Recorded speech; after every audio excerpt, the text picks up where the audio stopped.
এ তো আদি কেশব ঘাট তারানাথ। আমরা এখানে এলাম কেন? আমাদের তো মণিকর্ণিকা ঘাটে যাওয়ার কথা ছিল, তাই না? হ্যাঁ, কথা হয়তো তাই ছিল, কিন্তু শ্যামনিধি, আমি তো আগেই বলেছিলাম আমাদের প্রতিটা পদক্ষেপ ভীষণ বুঝে শুনে নিতে হবে। আসলে কিশোরী আর বিভূতি আমার দুই অনুরাগী, তাদের উদ্ধার করা আমার কর্তব্য, কিন্তু তাদের সাথে বাকিরা যারা ওই অহংকারের আঁধার জগতে দিন কাটাচ্ছে, তাদেরকেও তো আমাদেরকে উদ্ধার করতে হবে, তাই না?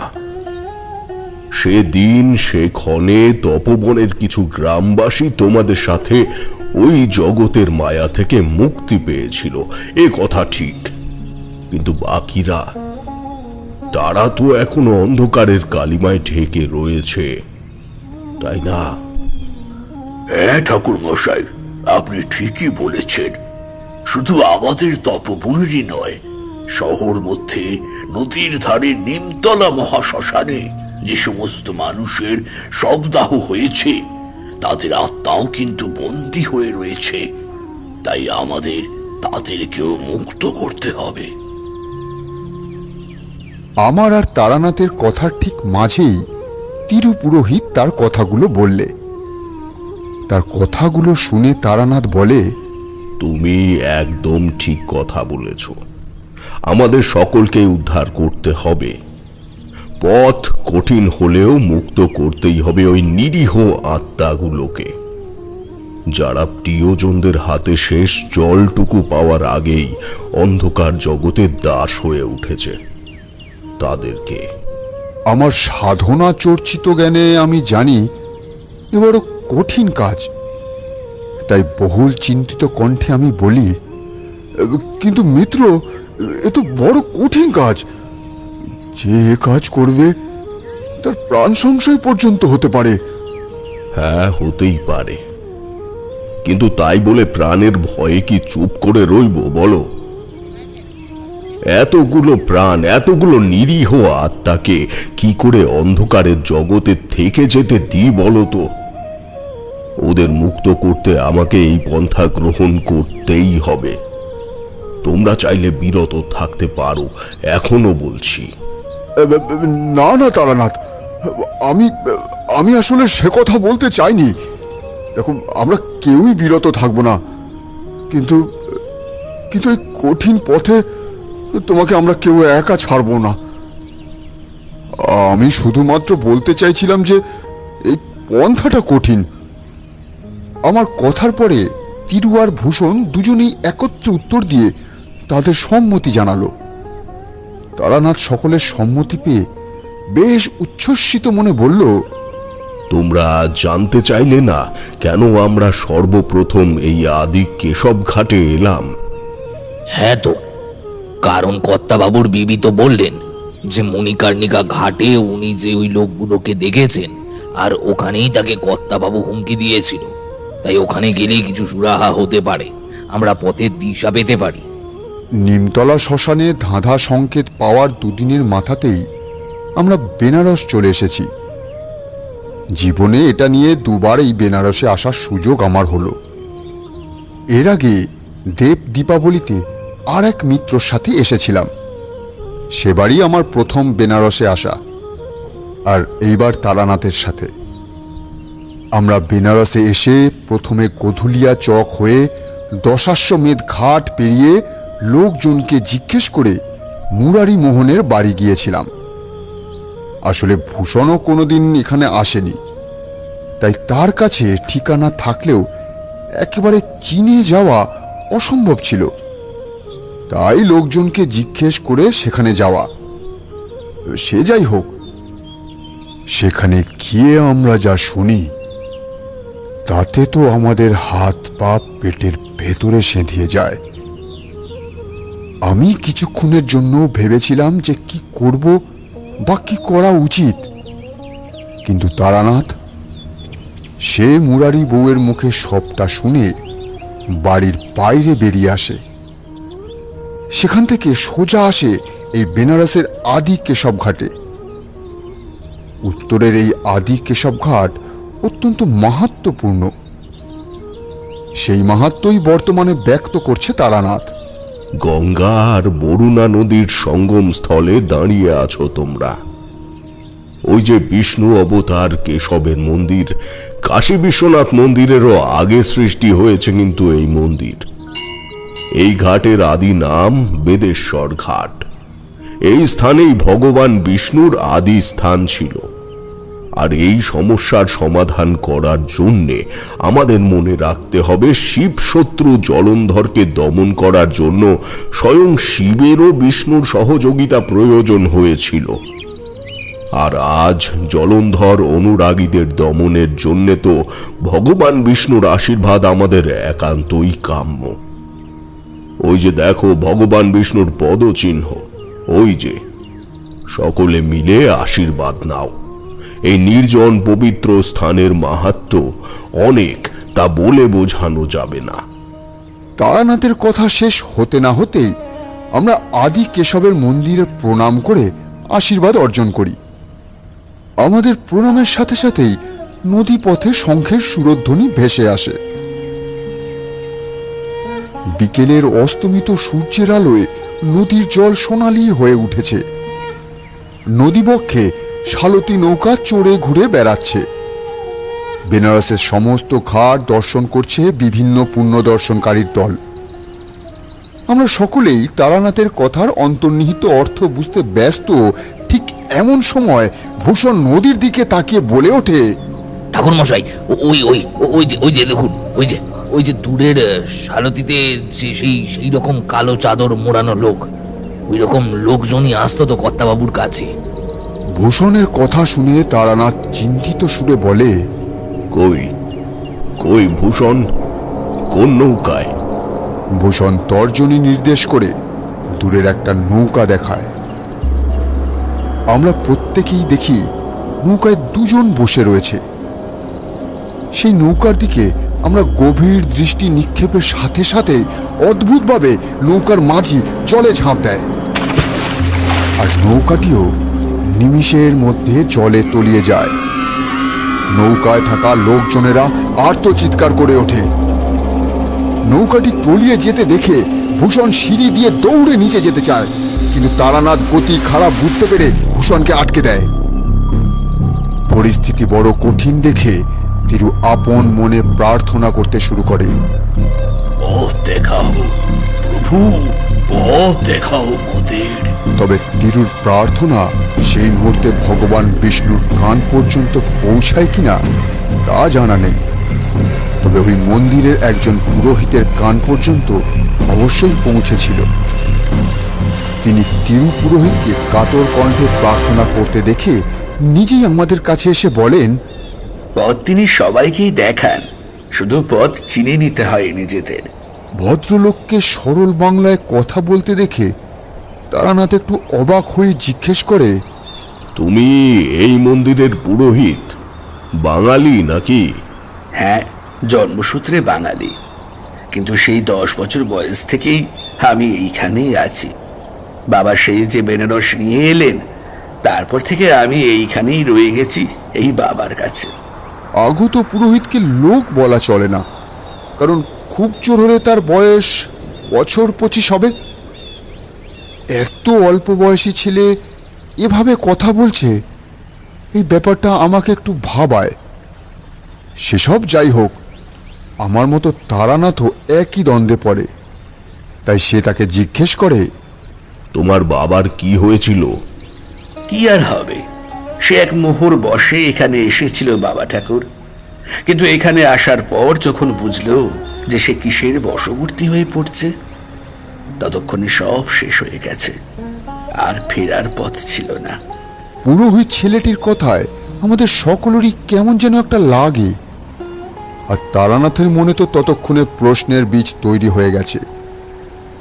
তাই সে বলেই ফেলে, কি ঘটে গেছে তোমার অতীতে?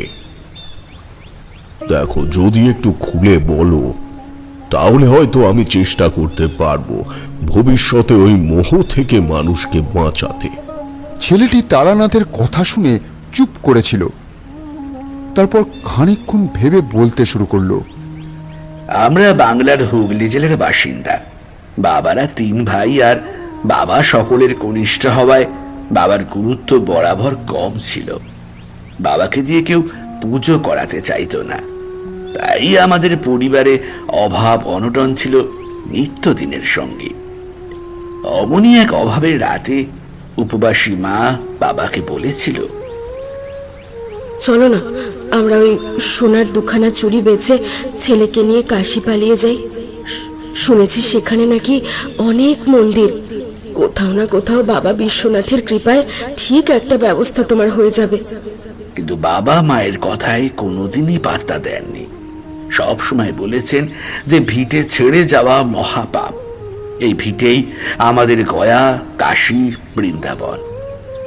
বাবার এই নঙর্থক কথায় মায়ের সাথে বাবার সবসময় অশান্তি লেগেই থাকতো।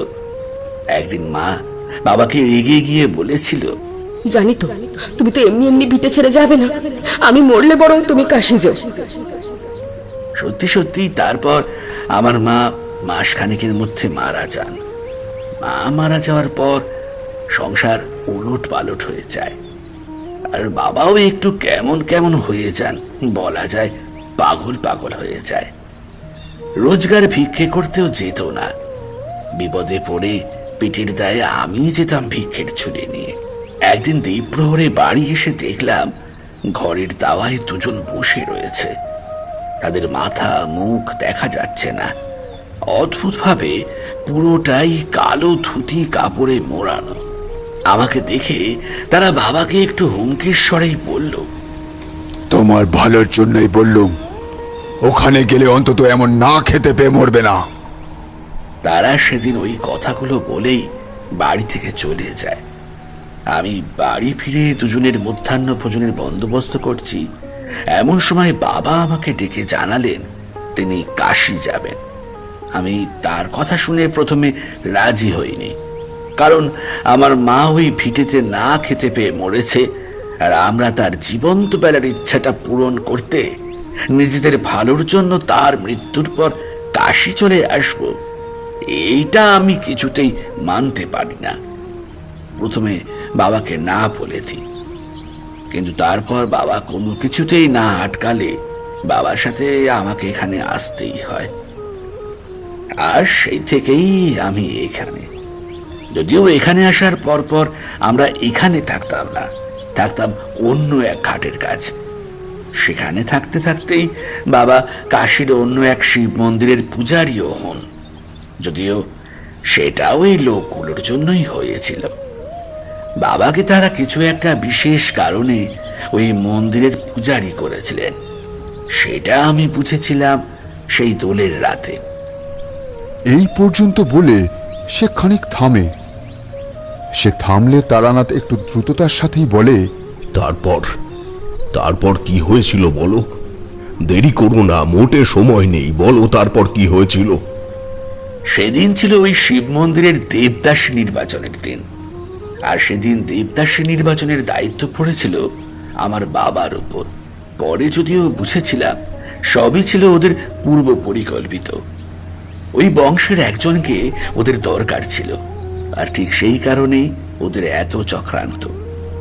আগরওয়াল পরিবারের একমাত্র মেয়েকে দেবদাসী বানায়, আর তারপর এই শিবের শহরেই তৈরি করতে শুরু করে এক অন্য দুনিয়া, এক অন্য শহর, অন্ধকের শহর।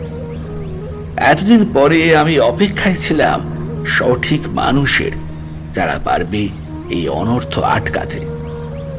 আজ সকালে বেনারসি পানওয়ালার কাছে শুনলাম আগরওয়াল বাড়িতে আপনারা এসেছেন, তাই সাক্ষাৎ করতে গেলাম। সেখানে গিয়ে শুনলাম আপনারা বেরিয়ে এসেছেন, আর তারপর খোঁজ করতে করতে এখানে দেখা হলো আপনাদের সাথে। তাই এখানেই বললাম সবটা এবার আপনাদের হাতে। আপনি যা ভালো বোঝেন তাই করুন বাবা ঠাকুর। পুরোহিত ছেলেটি কথাগুলো বলেই নিমিষের মধ্যে উধাও হয়ে যায়। আমরা সবাই এদিক ওদিক তাকিয়ে দেখি, কিন্তু তাকে আর দেখতে পাই না। এমন অবস্থা দেখে ভূষণ বলে ওঠে, উনি কোথায় চলে গেলেন ঠাকুর মশাই? তবে কি উনিও ওই অন্ধকার জগতের জীব? না, উনি এই জগতেরই জীব ছিলেন। তারানাথের কথা শুনে আমি চমকে উঠি আর জিজ্ঞেস করি, উনি এই জগতের জীব ছিলেন? ছিলেন মানে? ছিলেন মানে এখন নেই, বুঝতে পারছো না? তিরুপুরোহিতের কথা শুনে তারানাথ মৃদু হাসলে। তার হাসির অর্থ খানিকটা আমি বুঝতে পারি। তাই তারানাথের উদ্দেশ্যে বলি, তার মানে তুমি বলতে চাইছো শুভ শক্তির জন্য লড়াই করতে গিয়ে ওই ছেলেটির প্রাণ গেছে, আর এখনো তার সদ্গতি পর্যন্ত হয়নি, তাই তো? হ্যাঁ, একেবারেই তাই। তার দেহের সৎকার না হলে ওর মুক্তি অসম্ভব। কিন্তু ও কোথায় মরেছে, আর ওর দেহই বা কোথায় আছে, সেটা আমরা জানবো কি করে? ও কি বলল একটু ভালো করে খেয়াল করেছো? ও কিন্তু সর্বত্র যায়, কিন্তু বলল বাবার কাছে থাকে। তার মানে তুমি কি বলতে চাইছো মিত্র? এই এই মন্দিরের আশেপাশেই ওর মৃতদেহ রয়েছে? হ্যাঁ, তেমনই মনে হচ্ছে, কিন্তু সেটা এই মন্দিরই যে হবে এমনটা কিন্তু নয়। অন্য কোনো মন্দিরও হতে পারে।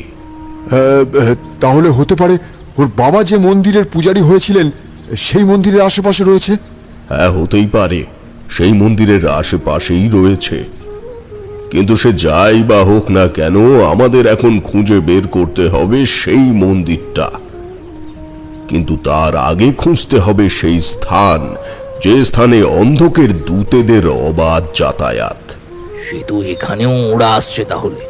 ভূষণ এইমাত্র যা দেখেছে তাই সে সরল মনে তারানাথকে জিজ্ঞেস করে বসেছে, আর তারানাথও তার সরল প্রশ্নের উত্তর দেয়।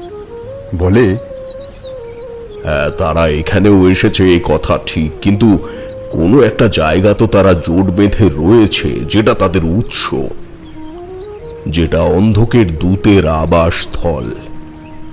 তারানাথের কথা শেষ হওয়ার আগেই ভূষণ আবার বলে ফেলে, আমার তো মনে হলো ওই বাগান বাড়িটা, না না, শুধু বাগান বাড়িটাই নয়, পুরো বাড়িটাই কেমন যেন দিনের আলো হয়তো তখন ছিল, কিন্তু কোনো রকমে উজ্জ্বলতা বাড়িটায় একেবারেই ছিল না।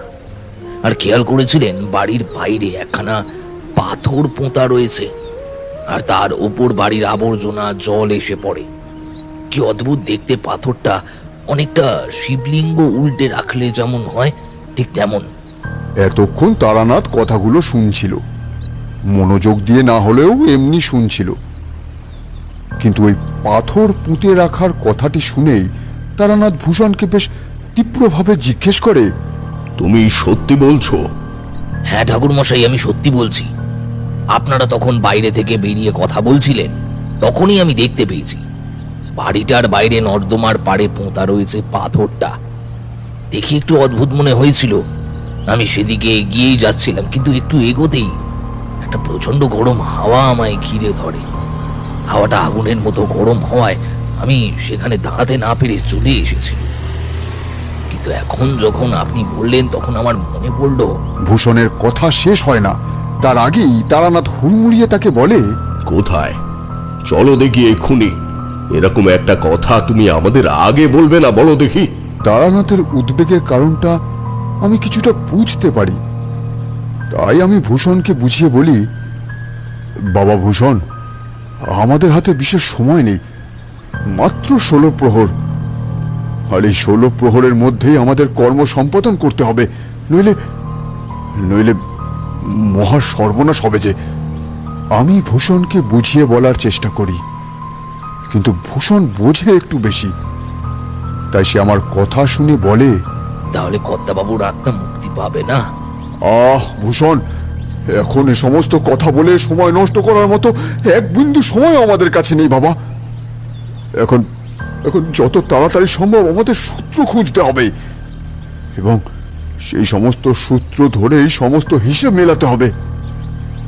আর সেটা সঠিকভাবে করতে পারলেই ব্যাস। তাহলে মুক্তি পাবে কর্তাবাবুর আত্মা? আহা ভূষণ, থামো দেখি এবার। তোমার কর্তা বাবুর থেকেও অনেক ভালো গুণী ব্যক্তিরা অন্ধকার জলন্ধরের কবলে পড়ে রয়েছে। তাই তাদেরকে মুক্ত করার কথা ভাবো, বুঝেছো? তারানাথ এখন প্রচন্ড রেগে রয়েছে। তবে রেগে রয়েছে বলাটা ভুল, বলা চলে চিন্তার অগ্নিতে জ্বলে পুড়ে যাচ্ছে। তাই আমি, তিরু আর ভূষণ তিনজনেই এগোতে থাকি তার পিছু পিছু। পথে হেঁটে চলেছি। সময় শুক্লপক্ষ থেকে কৃষ্ণপক্ষে পদার্পণ করছে, তাই আকাশে চাঁদও নেই। আঁধারে ঢেকে গেছে সমগ্র বেনারস শহর। ঘন গভীর আঁধারের মধ্যে দিয়ে আমরা হেঁটে চলেছি। পথে যেতে যেতে কানে ভেসে আসছে ঘন্টার ধ্বনি। ঘন্টার শব্দ পেলেই মনটা হালকা হয়ে যাচ্ছে ক্ষণিকের জন্য, কিন্তু পরক্ষণেই আবার বিশ্রী পোড়া গন্ধটা নাকে এলেই সবকিছু ভার লাগতে শুরু করে আমাদের। সকালে বেনারসে আসার পর থেকে, বিশেষ করে আগরওয়ালদের বাড়িতে যাওয়ার পর থেকে আমরা ওই গন্ধটা পেতে শুরু করেছি। তারপর আদি কেশব ঘাটে চলে আসার পর আমরা গন্ধটা যদিও পাইনি, কিন্তু আবার ঘাট ছেড়ে বের হবার পর থেকেই সেই উগ্র পোড়া বিশ্রী গন্ধটা আবার আমাদের নাকে ভেসে আসে। তবে আমি গন্ধটা পেয়েও কিছু বলি না, তার কারণ বোঝার চেষ্টা করি শুধু আমি নাকি বাকিরাও এই একই গন্ধ পাচ্ছে। তবে আমার ধারণাই ঠিক, আমার মতো বাকিরাও সেই একই গন্ধ পেয়েছে, কিন্তু কেউই কিছু বলেনি। প্রথমে তারানাথই আমাদের জিজ্ঞেস করে, তোমরা কেউ কি গন্ধটা পাচ্ছ? আমাদের সবার মধ্যে ভূষণই সবার আগে উত্তরটা দেয়। হ্যাঁ, সেই সকালে যখন ওই বাড়িতে গিয়েছিলাম তখন থেকেই বিচ্ছিরি পোড়া গন্ধটা কেবল ভেসে আসছে। হ্যাঁ, পাচ্ছি তো। কেন বলুন তো ঠাকুর মশাই? গন্ধটা যে সবাই পাচ্ছে এটা ভেবে একটু নিশ্চিন্ত হব, ঠিক তার আগেই তারানাথ বলে ওঠে, খুব সাবধান, এ গন্ধ ইহ জগতের গন্ধ নয়, এ অন্ধকার জগতের গন্ধ। কখনো দুর্গন্ধের বিষমতা আমাদের দিকভ্রষ্ট করার চেষ্টা করবে, আবার কখনো বা অতীব সুগন্ধ সম্মোহনে জড়িয়ে নিতে চাইবে।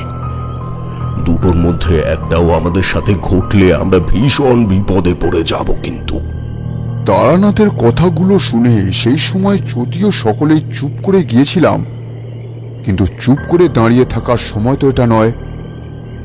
তাই আমরা দেরি না করে আগরওয়াল বাড়ির দিকে এগিয়ে যাই। সন্ধে ক্রমশ রাতের দিকে এগোচ্ছে। অদ্ভুতভাবে বাদুড়ের দল ঘুরে বেড়াচ্ছে আমাদের আশেপাশে। আমরা সমস্ত পথ অতিক্রম করে আগরওয়াল বাড়ির সম্মুখে যখন উপস্থিত হই তখন রাত প্রায় 1 প্রহর। বাড়িটা মোটের উপর বেশ বড়। অন্ধকারের মধ্যেও সে সগৌরবে দাঁড়িয়ে রয়েছে। আবেভাবে সে বেশ পুরনোই বাড়ি, কিন্তু বাড়ির বাইরের কারুকাজ ও গঠনের প্রণালীতেও আভিজাত্য তার কোনায় কোনায় লেগে রয়েছে। সে যাই বা হোক না কেন, আভিজাত্য থাকলেই তো আর সুখ ধরা দেয় না, বরং কখনো কখনো আভিজাত্যের ভাঁজে ভাঁজে লুকিয়ে থাকে কলহের বীজ, যেমন এখানে রয়েছে। বাড়ি, প্রতিপত্তি, ব্যবসা সব থাকতেও সেই পরিবার শিব বিরোধী, এর কোনো মানে হয়? সেই সব কথা ভাবতে ভাবতেই আমরা বড় রাস্তা পেরিয়ে বড় গেট খুলে আগরওয়াল বাড়িতে ঢুকে পড়ি। রাস্তার মধ্যে একটা দুটো বিজলি বাতি জ্বললেও বাড়ির মধ্যে আলোর কোনো উৎসই নেই। তবে অন্ধকারের মধ্যে তো আর খোঁজা যায় না, তাই তিরু বলে, তোমরা এখানে অপেক্ষা করো, আমি বাড়ির ভিতর হতে যদি কোনো আলোর ব্যবস্থা করতে পারি তো দেখি। তিরুর কথা শেষ হয় না, তার আগেই তারানাথ বলে, তুমি বৃথাই বাড়ির মধ্যে যাচ্ছ তিরু। এ বাড়িতে আলো জ্বালা নিষেধ, আর সেই জন্যই কোনোখানে এক ফোঁটাও আলো নেই, দেখছো না? আমাদের যা করার অন্ধকারের মধ্যেই করতে হবে। ভূষণ, তুমি অন্ধকারের মধ্যেই ঠাউর করতে পারবে ওই পাথর তুমি কোথায় দেখেছো? হ্যাঁ ঠাকুর মশাই, এটা তো বাড়ির সদর দরজা, এখানটা নয়, ওই যে বাগানটা পেরিয়ে বাড়িতে প্রবেশের প্রধান দরজা, ওইখানে বাম দিকেই পোতা রয়েছে সেই পাথর। ভূষণের বলা নির্দেশ অনুযায়ী আমরা সকলেই ঠিক সেদিকেই এগোই। অন্ধকার মধ্যে বেশ কিছুক্ষণ একভাবে থাকলে অন্ধকারও চোখে সয়ে যায়। আমাদেরও ঠিক সেটাই হয়। আমরা বাড়ির সামনে গিয়ে বাম দিকে নর্দমার মধ্যে খুঁজতে শুরু করি। সেই বিভৎস দুর্গন্ধ আমাদের মাথা খারাপ করে দেয়। তারানাথ কিছু একটা বুঝতে পেরে আমাদের বলে, খুব সাবধান, এই দুর্গন্ধ কিন্তু আমাদের লক্ষ্যভ্রষ্ট করতে চাইবে, তাই ভীষণ সাবধানে পদক্ষেপ গ্রহণ করতে হবে, মনে রেখো সকলে। অনেক কসরতের পর যখন সেই পাথরকে আমরা মাটি ফুঁড়ে বের করে আনি, তখন আন্দাজ মতো রাত্রি প্রথম প্রহর শেষ হতে চলেছে। পাথরটি দু হাতে তারানাথ নোংরা আবর্জনা থেকে তুলে মাটিতে রাখার সাথে সাথেই বাড়ির ভেতর থেকে ভেসে আসে এক মহিলা কণ্ঠের তীব্র আর্তনাদ। তার সেই আর্তনাদ শুনে মনে হয় কেউ যেন জীবন্ত অবস্থাতেই তার কলিজাটা টেনে বের করে এনেছে। আমি সেই চিৎকার শুনে সকলের উদ্দেশ্যে যখন বলি, তোমরা তোমরা তোমরা শুনতে পেলে মিত্র? ওই আমার প্রশ্ন শেষ হবার আগেই তারানাথ জবাব দেয়, হ্যাঁ, শুনতে পেয়েছি, কিন্তু কেউ কোথাও যাবে না। ভালো করে এদিকে দেখো, এটি কোনো পাথর নয়, এটি একটি শিবলিঙ্গ। আর যদি কোনো ভুল না করি তবে এটাই অনর্থের কারণ। আর মুরারি অন্ধকারের পথে অগ্রসর হওয়ার আগেই এই লিঙ্গকে এভাবে এই আবর্জনার মধ্যে উৎপাটিত করেছিল। তার মানে মিত্র, তুমি বলতে চাইছো এই মুরারির পাপেই মুরারির পরিবার ধ্বংস হতে বসেছে? হ্যাঁ, এই অর্থে সেটাই বলা চলে। কিন্তু মুরারিরে ভীষণ ক্রোধ কেন জন্মেছিল সেটাও আমাদের জানতে হবে। তার আগে চলো রাত্রি তৃতীয় প্রহর এই মহাদেবকে দশা সমেত ঘাটের জলে স্নান করাই, তারপর যা হয় দেখা যাবে। তারানাথ আমাদের শিবলিঙ্গটিকে পাহারা দিতে বলে নদীর ঘাটে জল আনতে যায়, আর যাওয়ার সময় বলে যায়, প্রত্যেকেই মুখে শিবের নাম জপতে থাকবে। আমরা তারানাথকে একা যেতে বারণ করেছিলাম, কিন্তু তারানাথ তো কারোর কথা শোনার মতো অবস্থাতেই নেই। তাই আমরা তার কথা মতো তিনজনে একই জায়গায় বসে নিরন্তর শিবের নাম জপতে থাকি।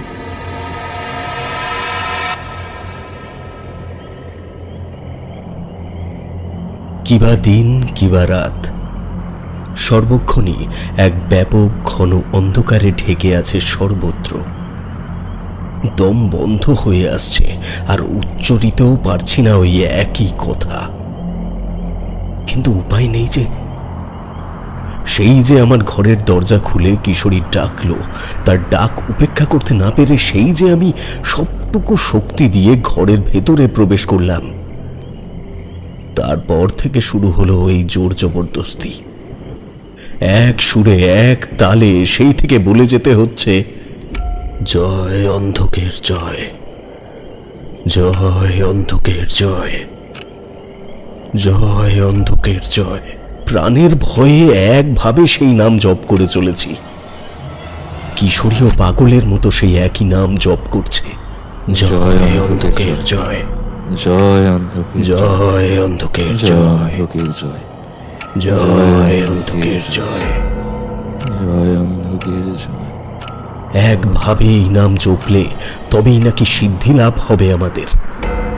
আর এই জগতে সিদ্ধি লাভ না হলে ওরা আমাদের দুজনকেই শেষ করে দেবে। তবে সিদ্ধি লাভের নির্দিষ্ট একটা সময় আছে। যাদেরকে ওরা এই জগতে টেনে নিয়ে এসেছে তাদের সকলকেই একই সময় দেওয়া হয়েছে। আমাদের কাছে সময় আছে আর মাত্র 4 প্রহর। বলা চলে এই সমস্ত সময়ের হিসেব শুধু এই জগতেরই, অন্য জায়গায় এই হিসেব খাটবে না। বিগত কয়েকশো বছর ধরে ওরা চেষ্টা করছে শিবের এই মহানগরীকে অন্ধকের কবলে আয়ত্ত করাতে। বিভিন্ন স্থান থেকে বিভিন্ন জাতি বর্ণের মানুষকে ওরা বন্দী করেছে। কত দেবালয়ের পুরোহিতদের করায়ত্ত করেছে, কিন্তু কিছুতেই পেরে উঠছে না। আর সেই আসরিক সময়ের সীমা শেষ হবে আর মাত্র 4 প্রহর পর। সেই সময়ের মধ্যে এই পাতাল ঘরে যারা বন্দী রয়েছে, তারা সকলে যদি এই অন্ধক শক্তির আয়ত্তে সিদ্ধি লাভ করতে পারে, তাহলেই এদের উদ্দেশ্য সফল হবে। কিশোরী আর আমি পাশাপাশি বসে ওই একই নাম জপ করছি। এমন সময় হঠাৎ মনে হলো বদ্ধ পাতাল ঘর দুলে গেল। ঘরের মধ্যে সকলেই সেই কম্পনে যথেষ্ট ভীত হয়ে রয়েছে। আমি আর কিশোরী দুজনে পাশে বসে থাকলেও কিশোরী আমাকে পাহারা দিচ্ছে, কারণ সে সম্পূর্ণভাবে না হলেও বেশ খানিকটা অন্ধকের কবলে রয়েছে। তাই আমি অন্ধকের নাম জপ থামালেই সে আমাকে বলে ওঠে, কি করছোটা কি? নাম জপ, নাম জপ, নাম জপ, এই মহাসিদ্ধি। সিদ্ধি না হলে যে নিষ্কৃতি নেই তোমার। কিশোরীর বর্তমান ব্যবহারের রাগ হলেও আমি তাকে কিছু বলি না, কারণ তার ওই রক্তবর্ণ চোখ আমায় কিছু বলতে মানা করে। আমি সেই ঘরে বসে তার সম্পর্কে ভাবার আর সময় পাই না। তার আগেই শুনতে পাই মহা প্রলয়ের সুর। চারিদিকে তাণ্ডব শুরু হয়েছে যেন। কানে ভেসে আসে এক দৃঢ় কণ্ঠে উচ্চারিত মহামৃত্যুঞ্জয় মন্ত্র। ওম ভ্রোং কাল ভৈরবায় সর্ববাধা নিবারণায় ফট। ওম কালকলায়া বিদ্যামহে কাল থেথায় ধীমনি তন্ন। আমার মোটেও ভুল হয় না সেই কণ্ঠ চিনতে। আমি পরিষ্কার বুঝতে পারি সেই কণ্ঠ আসলে আমাদের ঠাকুর মশাই। ওম কালকলায় তাই বুঝতে আর বাকি থাকে না যে নিজের সর্বস্ব দিয়ে হলেও তিনি আমাদের রক্ষা করবেনই। তাই মুখে জয়, অন্ধকের জয় বললেও মনে মনে উচ্চারণ করতে শুরু করি, ওম নমঃ শিবায়, ওম নমঃ শিবায়, ওম নমঃ শিবায়, ওম নমঃ শিবায়।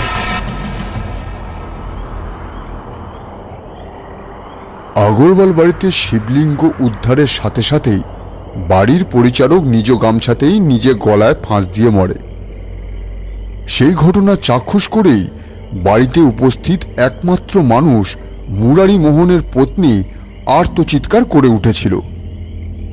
তারানাথ দশাশ্বমেধ ঘাটের জল সেই শিবলিঙ্গের উপর ঢালতে শুরু করতেই আপনা থেকেই বাগানের গাছে বাঁধা একটি মশাল জ্বলে ওঠে। মুরারির পত্নীও বাড়ির বাইরে বাগানে বেরিয়ে আসতে পারে। সে বাগানে বেরিয়ে এসেই বলে ওঠে, আমি বাড়ির বাইরে বের হতে পেরেছি, আজ আর আগুনের জ্বলন জ্বালানি। সে কি কথা মা? তুমি ঘরের বাইরে বের হলে গা জ্বালা করতো বুঝি? হ্যাঁ, করতো তো। যেদিন থেকে আমি জানতে পারি আমার স্বামী এই অন্ধকার শক্তির দাস, তারপর থেকে আমি বাড়ির বাইরে পা দিলেই আমার গা জ্বলে উঠত। বাড়ির প্রত্যেককে যখন বলতাম, আর কেউ আমার কথা বিশ্বাস করতো না। কিন্তু গায়ের জোরে সে বছর দেব দীপাবলির ওরা মন্দিরে যাবে, সেই জন্যে রাতে বাড়ির বাইরে বের হলো। আর ঠিক সেই মুহূর্তেই ওরা ভস্ম হয়ে বিলীন হয়ে গেল এই পঞ্চভূতেই।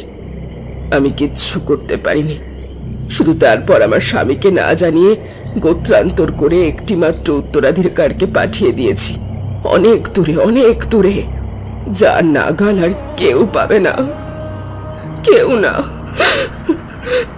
মহিলার কথা শুনে তারানাথের সাথে সাথে আমিও অঙ্কটা মেলাতে থাকি, কিন্তু তাতেও মনে কিছু প্রশ্ন জেগে ওঠে। তবে আমার মনে প্রশ্ন জেগে উঠলেও আমায় কিছুই বলতে হয় না। তারানাথই প্রশ্ন করে, সবই তো বুঝলাম, কিন্তু একটা কথা বলো তো মা, তোমার স্বামী এই পথ কেন বেছে নিয়েছিল? তারানাথের এই প্রশ্ন শুনে মুরারি পত্নী প্রথমে একটু চমকে উঠলেও কিছুক্ষণ থেমে এসে বলতে শুরু করে, সে অনেক দিন আগের কথা। আমার তখন সবে নতুন বিয়ে হয়েছে। সেই সময় হঠাৎই একদিন আমাদের শিব মন্দিরের পুরোহিত অদ্ভুতভাবে নদীতে ঝাঁপ দিয়ে নিজের প্রাণ বিসর্জন দিল। তারপর কিছুদিনের মধ্যেই উনি একজনকে পুরোহিত ঠিক করলেন। ওনার বাবা দাদা সকলেই ওনার কথা ভীষণ শুনতেন। তাই কেউই ওনাকে কোনো রকম ভাবে কোনো কিছুতেই বারণ করেননি কখনো। আমার বাপের বাড়ি কলকাতার কালীঘাটে। ব্রাহ্মণ পরিবারের মেয়ে আমি। উনি আমাকে ভালোবেসেই বিয়ে করেছিলেন। বিয়ের পর সবকিছু মেনেই নিতাম, কিন্তু সেবার ওই বিষয়ে আমি তাকে একবার বারণ করে বলেছিলাম, এভাবে কোনো অচেনা লোককে মন্দিরের পুরোহিত করা যায় না। কিন্তু তিনি আমার কোনো কথাই শোনেন না। পুরোহিত পুজো করতেন। তারপর একদিন ঠিক হলো দেবদাসী নির্বাচিত করা হবে। বাবা বলেছিলেন দেবদাসী নির্বাচিত করা ছেলে মানুষই নয়, বাবা ভোলানাথ নিজেই নাকি নির্বাচন করে নেন। আর এ তো আমাদের একার মন্দির নয়, এই মন্দির স্বয়ং কাশীর মহারাজ তৈরি করেছিলেন। আমরা শুধু সেবা দিয়ে দেখাশোনা করি। প্রত্যেকের অধিকার এই মন্দিরে। তিনি সেই মুহূর্তে বাবার কথাও শোনেননি। দেবদাসী নির্বাচনের পুজো শুরু হয়।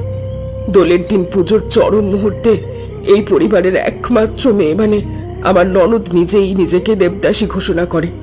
যথারীতি শিবের গলার মালা নিজের কণ্ঠে ধারণ করে এবং সে দেবদাসীর মতো মন্দিরেই জীবন কাটাতে শুরু করে।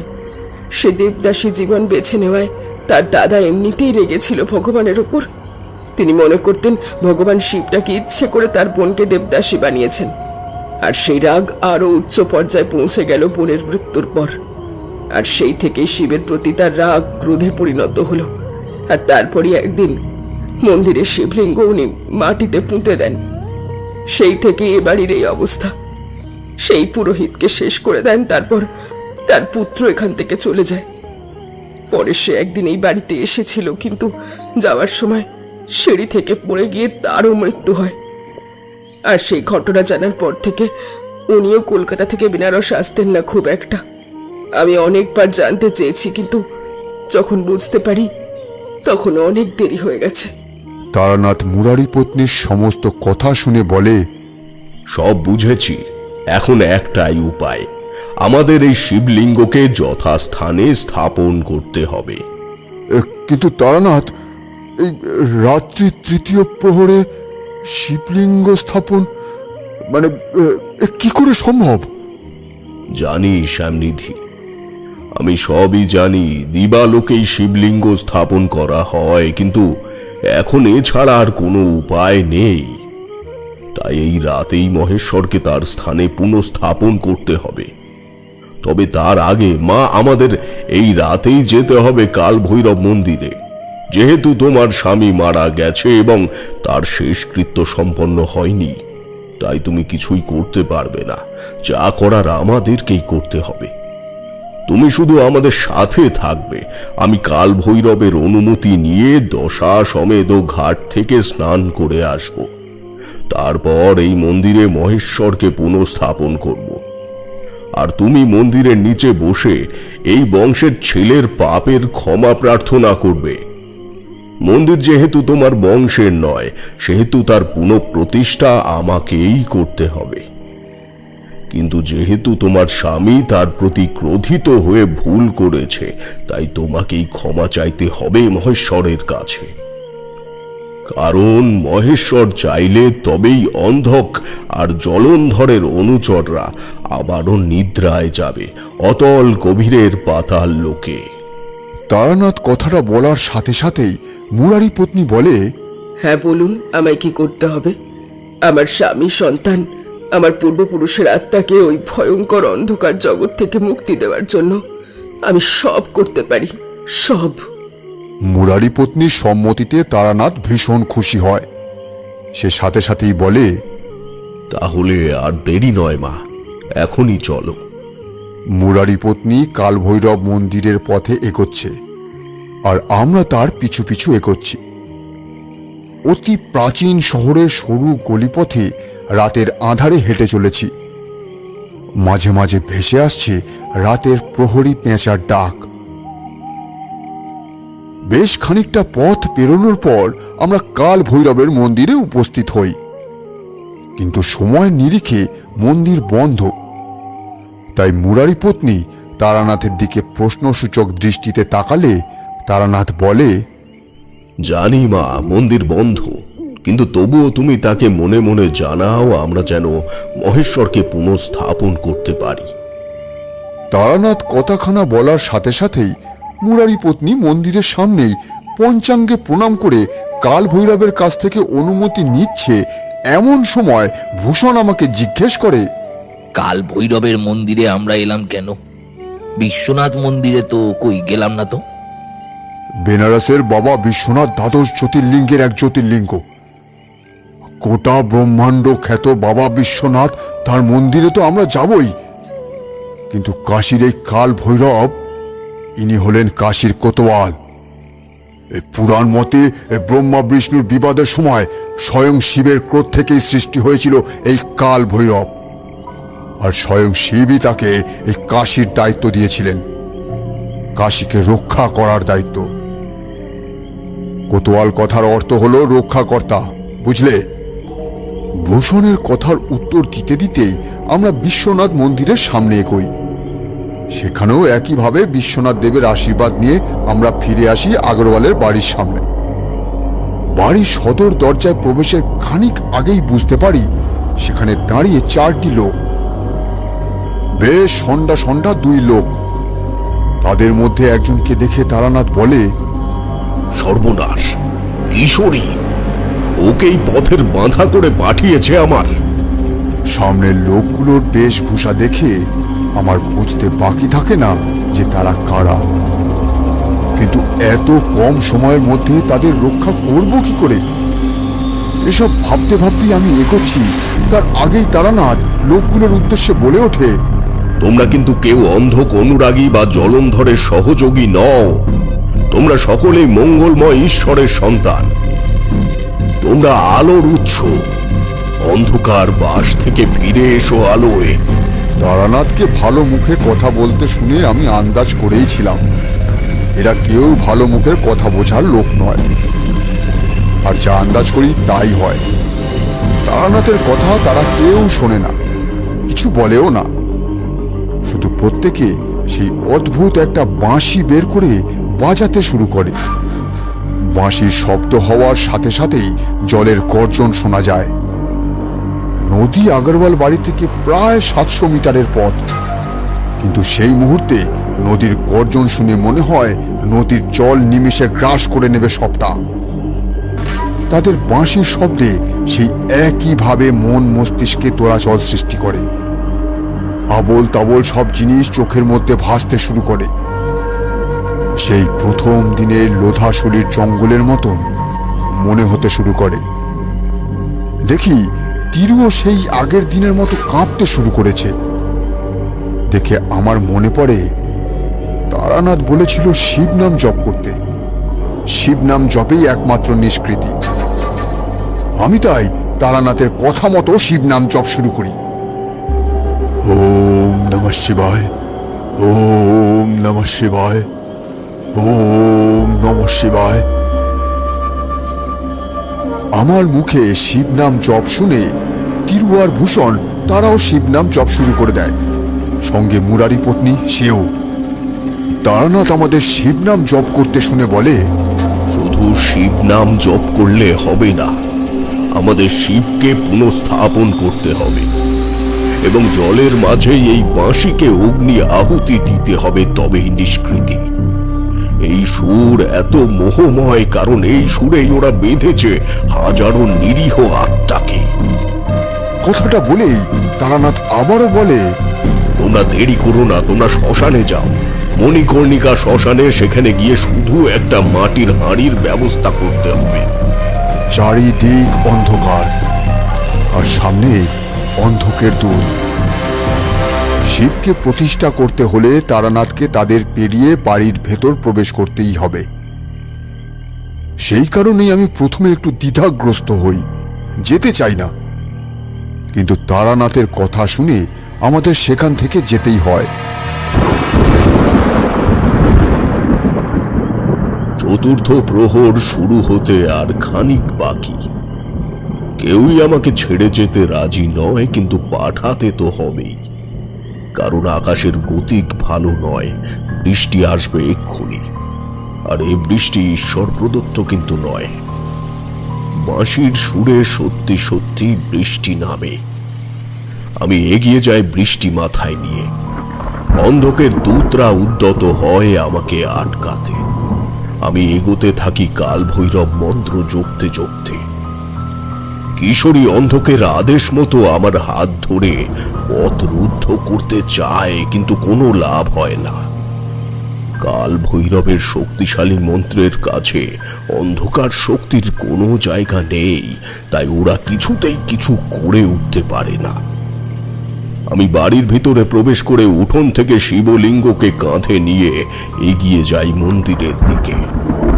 হাজার বাধা অতিক্রম করে শিবলিঙ্গ পুনঃস্থাপন করি ঠিকই, কিন্তু প্রাণ প্রতিষ্ঠা হয় না। কিন্তু মন্দির পূর্ণ হলেই বাবা তুষ্ট হন, তাই সাথে সাথেই বৃষ্টির বেগ যায় কমে।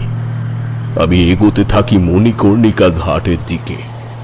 সেখানে গিয়ে তাদের হাত থেকে মালসা নিয়ে নদীর ঘাটের দিকে এগোই।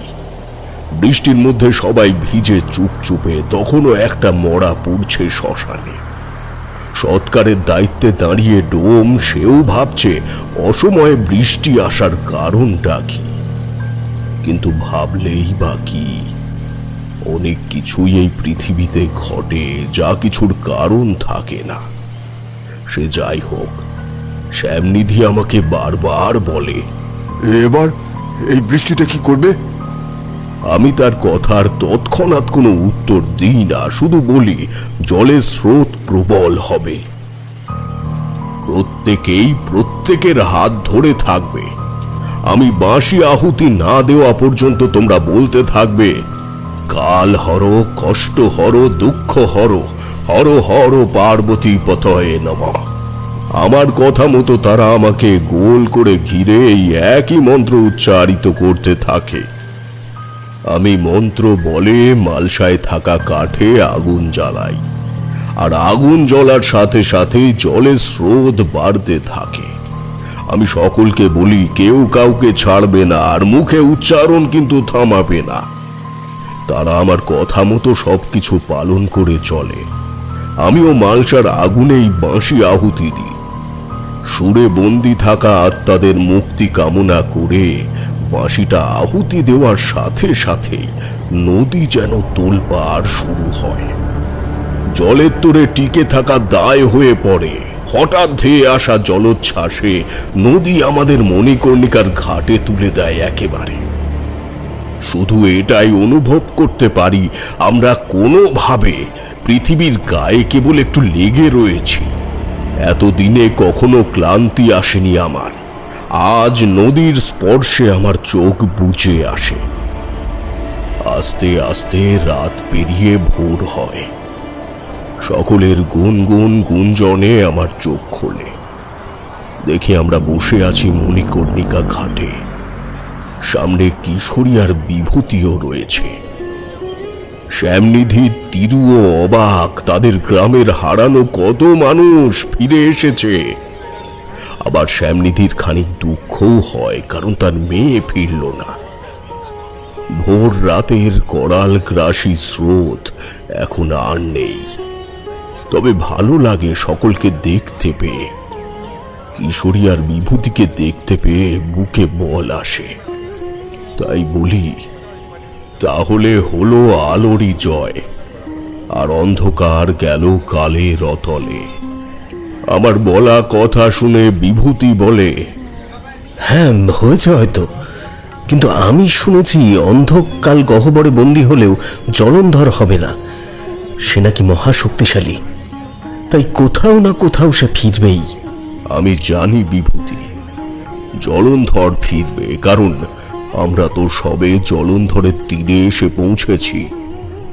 ও আবার শক্তি সঞ্চয় করে কোথাও না কোথাও ফিরবেই। যদি ফেরে সেটাও সাময়িক। তবে যাই হোক, তোমরা যে ফিরে এসেছো এটাই অনেক, এটাই অনেক। আচ্ছা, এটা বলো যে তোমরা বন্দি দশায় কি কি দেখলে আর শুনলে, আর কি কি বা ঘটলো? হ্যাঁ বলবো, অনেক কিছু ঘটেছে। আগে শুধু একবার মটলেনে ফিরি, এই অভিজ্ঞতা তখনই বলবো। কি বলো কিশোরী? হ্যাঁ সেই ভালো। বেশ, তবে চলো সকলে, মটলেনে গিয়েই শুনবো তোমাদের অভিজ্ঞতা। বেশ, তবে তাই হোক। কিন্তু সে কিন্তু ফিরবেই। হ্যাঁ জানি, এ অধ্যায় শেষ হয়েও যেন হলো না শেষ।